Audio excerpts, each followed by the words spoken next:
This is going to be scene 3. Prince, one of the world's greatest entertainers. It has been said often that whenever they would record in the studios at Paisley Park, early in the morning when they finished, they would be hungry. And Prince had no problem going in his kitchen and cooking pancakes. He loved to cook pancakes. So here we have an honorary tribute to him. We've named these pancakes Purple Rain pancakes. We also have a Prince Purple Rain salad. Just trying to keep his legacy alive and build on it, motivate and inspire the next generation of young people. If Prince could do it and become successful, so can they. So we have Prince's Purple Rain pancakes.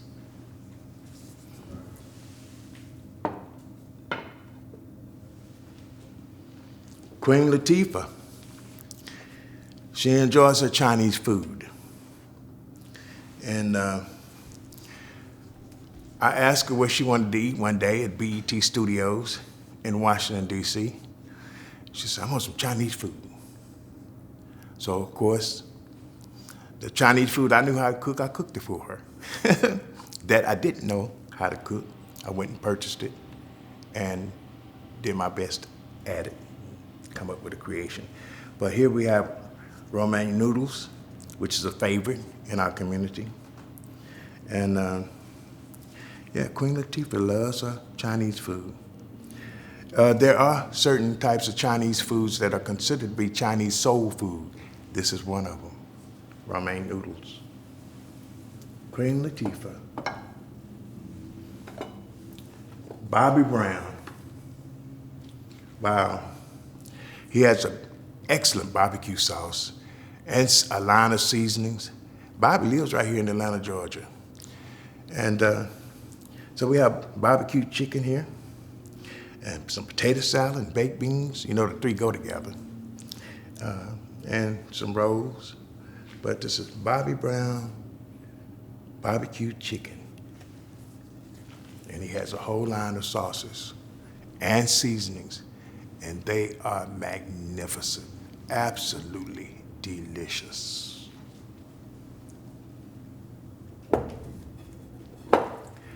Alice Haley wrote the book Roots.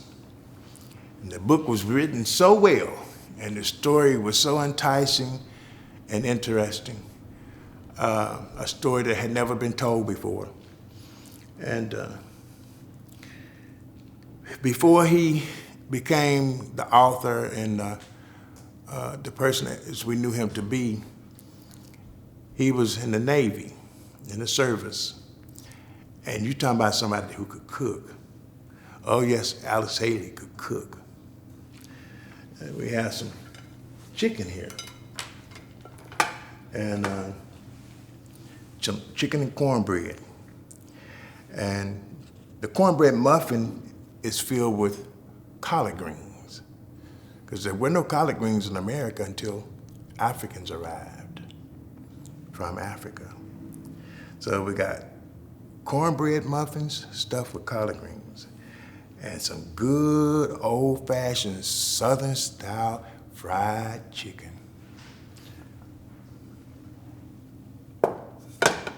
You know, with chicken, every culture has soul food. I just want that to be known. Every culture eats chicken in one form or another, whether it's boiled, broiled, baked, fried, sauteed. But every culture has chicken in their diet. Chicken, fish, some type of greens, some type of pasta,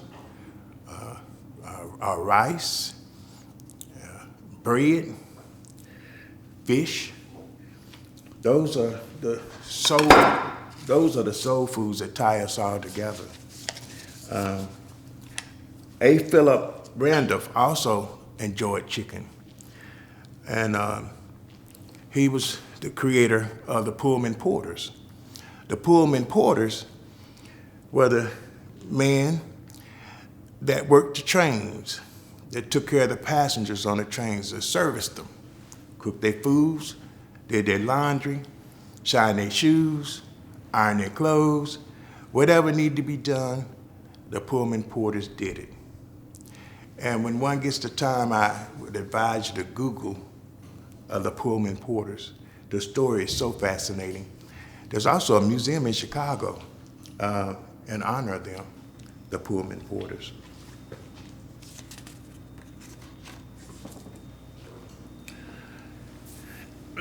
This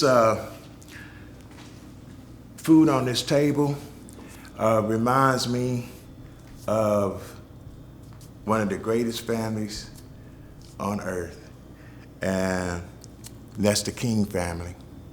I live in the historic Martin Luther King district, and every morning when I walk out of my house, I walk in the footsteps of Dr. Martin Luther King.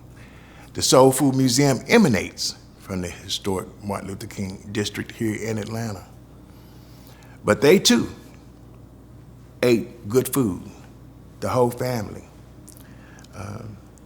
And so this kind of reminds me of some of the things that you would find on their dinner table.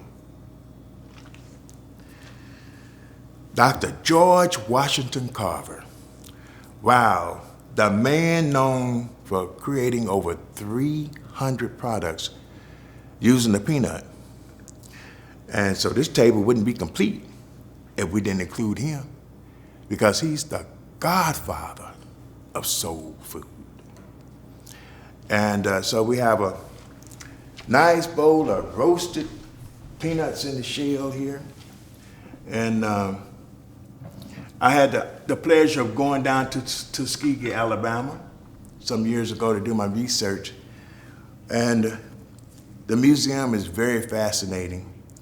It's a visit that you'll never, ever forget. The way they tell the story of his life and his accomplishments using the peanuts and the sweet potato, soybean. But now when I went to visit, I was curious because I heard they had gotten the contract from NASA to learn and experiment how to cook collard greens and sweet potatoes in space. I said, what? Collard green and sweet potatoes in space? They got the contract from NASA. Sure enough, I went down there, did the tour, took a whole day, and they had the exhibits of where they were experimenting, the students, on growing collard greens and sweet potatoes in space. So, of course, the first thing I said, okay, they must be planning on having us up there one day. They wanted to make sure we have something that we would enjoy eating when that day comes. Sweet potatoes and collard greens. Yes, at the Tuskegee Institute.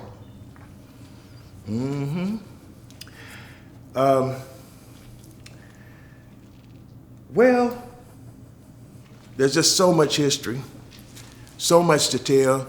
This is part one. There's 4 parts. This is part 1. And so I would like for y'all to stay tuned. Go to our website, soulfoodmuseum.org, and learn the latest information, and the services that the Soul Food Museum are offering, our cooking classes, our healthy cooking classes, our tours, all the different things that we offer. And consider becoming a member to support our efforts. It hasn't been easy, but we serve a good God, and we know He's gonna make a way. We would like to purchase a vehicle to take this history to the people, to the communities, so they can see it. They don't have to come here to us. We could take it to them and make it accessible, change some lives and motivate some people.